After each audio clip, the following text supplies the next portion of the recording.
Hello guys and welcome to a new mini-series on the channel called Welcome to the Championship. I'm going to be taking a look at the new teams in the division, and we start with Norwich City. What can they do and what do they have to do to get back in the Premier League?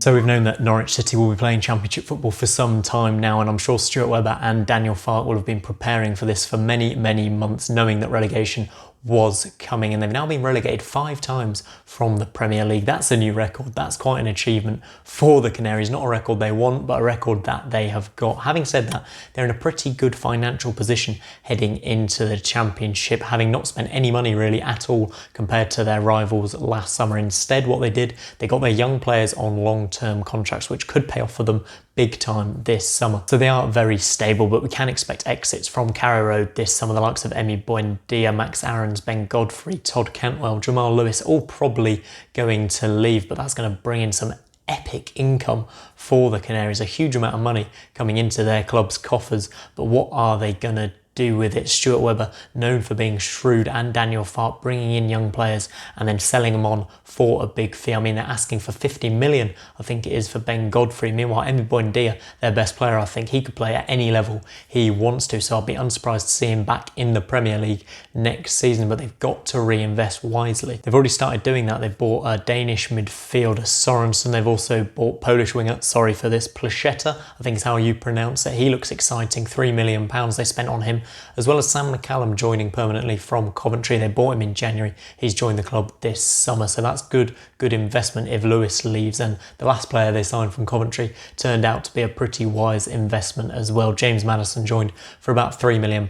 They sold him for 24 million, and that's down to Daniel Farke really. He gave him the game time. He exposed him to the Championship, and they got big money for that talented youngster. And Norwich fans will be hoping Farke can do the same sort of thing again, but they are in a much better position financially than they were last time they were in the Championship. If you look at some of the key players Norwich have, like Teemu Pukki, Christoph Zimmerman or Tim Krul, you'd be hopeful that a few of those core players that got them promoted will stick around. And as always on the channel, we like to hear from fans, and who better to hear from than Jacob from the Canary cast. So let's hear what he thinks should change at Norwich City. Hello, hope you're well. Jacob here from Canary Cast, Norwich City fan channel and podcast. Really happy to be invited onto the channel today to speak about Norwich and the Championship season. We've kind of split into 3 points today of what Norwich have to do to kind of improve this year.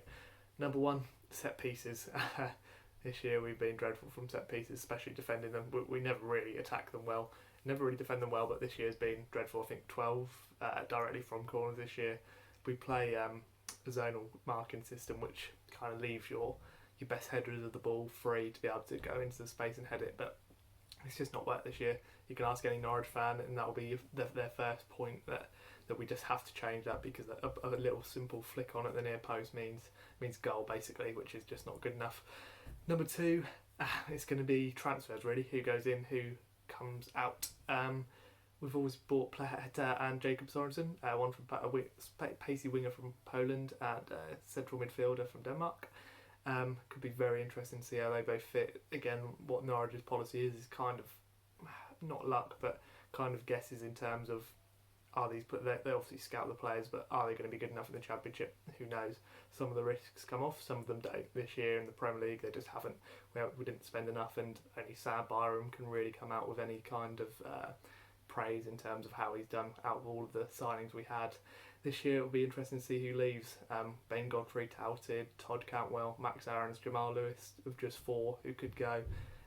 Emi Buendia as well is a fantastic player who could easily play at the top level for a number of years. I expect to see him go, and it'll be interesting to see how those new players come in and replace them. I think it will take time. We all know the Championship is one of the most difficult in the world, most difficult leagues in the world, and to acclimatise to that like a duck off water is going to be very difficult. But I think we definitely should be challenging for top 6. We've got a strong squad, saying it's competitive, and it's a bit of a, obviously Saturday, Tuesday, you've got to get into that momentum and regime very quickly, and hopefully we will. Number 3, the massive thing is the change in momentum of our season. Obviously since lockdown, we've lost every game. Not scored many goals, conceded too many. I think it's 11 lost in a row now, and to change that to a winning mentality in 60 odd days, 50 days, it's going to be very difficult. weaker opposition for sure, but to change that mentality, you look at Huddersfield last season, how much they just sunk like a stone and had a relegation battle. I don't think we'll be that far, but it will be a real challenge to kind of change around the losing mentality currently, and obviously with the new squad, I know that will help with new faces and kind of new ideas, but we definitely need to defend better at set pieces. I hope the transfers that come in and those who leave aren't too big a change in terms of the way, hopefully they fit into the way we play very quickly, and then finally change the mentality. Hopefully I'll be back on the channel soon, talk about more Norwich and hopefully positive results and hopefully top 6. Thanks very much for having me on.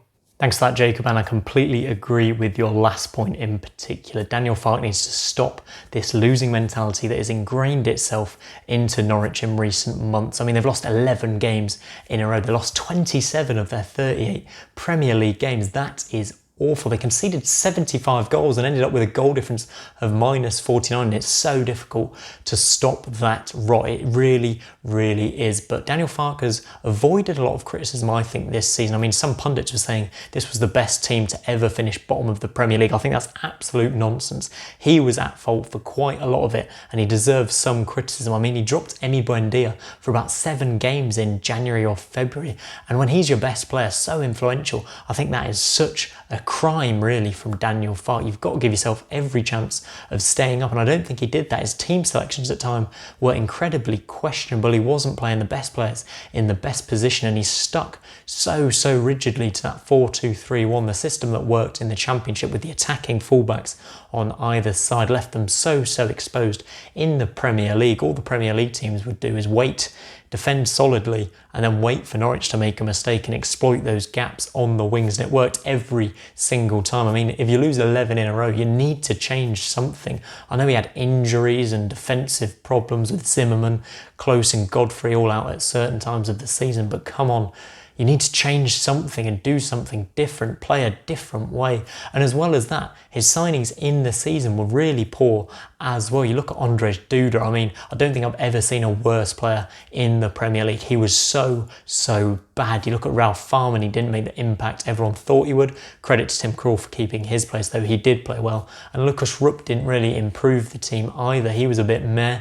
He didn't improve them or improve the squad. He's not the signing you need if you're looking to stay in the Premier League. So his signings didn't make the cut. His rigidity really let him down and he made the wrong decisions at time. He's going to have to improve as a manager if he is to get Norwich back into the Premier League, because he had a very talented group of young players at his disposal in the Championship when they won the title. Max Aarons came through, Jamal Lewis came through. What a crop of young players. He had Ben Godfrey as well, Todd Cantwell. He's very lucky to have got all of those players at once, and he was lucky to have them in the Premier League, but they look like they'll leave now, and now we'll see what Daniel Farke is made of. Hopefully he'll keep some of the key players I mentioned, but he's got to be more flexible heading into this Championship season. But if Norwich don't get off to a flying start, how much time will Farke be given by Stuart Webber, by Delia Smith? I'm not so sure he'll get that long, because they need to be competing at the top end of the table, especially if they spend a fair amount of money this summer with the signings they're expected to bring in. I know they'll have made a lot of profit from these young players,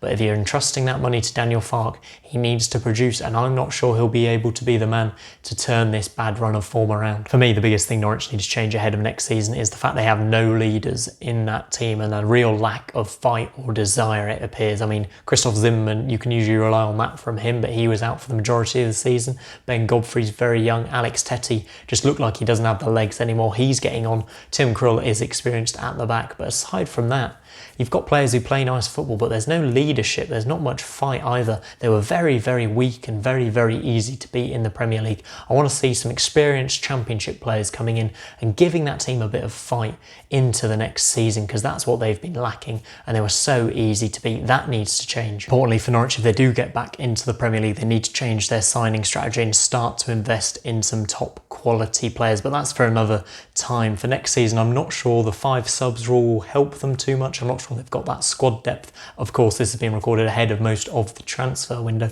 but I think we can boil this down to about 3 or 4 key points. They're not going to be surprised by the Championship, which is a big big plus. They know what it's about, they know how to get promoted, so there's a big plus. But they need to make sure they bring in first team, experienced championship players, leaders with fight, like Grant Hanley was. He was a great signing, and they need to do more of that if they're to succeed next season. They also need to make key investments, like they have been doing, into young, profitable players, the likes of James Maddison, keep the Norwich club afloat for another couple of seasons. That's brilliant. So they need to replace the departed players with experience and also that young talent. But importantly for me, if they are trusting Daniel Farke to lead them to the Premier League, and they're trusting him in the transfer window and giving him the financial backing, they need to give him a bit of time to turn things around, because it's not inconceivable that they might lose a lot of their opening games. The bad run of form could stretch, but they've got to give him time to turn things around. And knowing Stuart Webber and Delia Smith, he will get time to do that. But if it's not going well by Christmas, if they're in the bottom half, they might have to make a change and Farke's time might be over. But let me know in the comments down below, guys, do you think Daniel Farke's the right man for the job, or would you change manager? Is he the man to get them back in the Premier League? And what do Norwich need to do to get back in the Premier League and stay there? But for now, guys, that is it. Please like and subscribe if you've enjoyed the video, and stay tuned for the Watford and Bournemouth episodes of this series. I'll see you on the next one.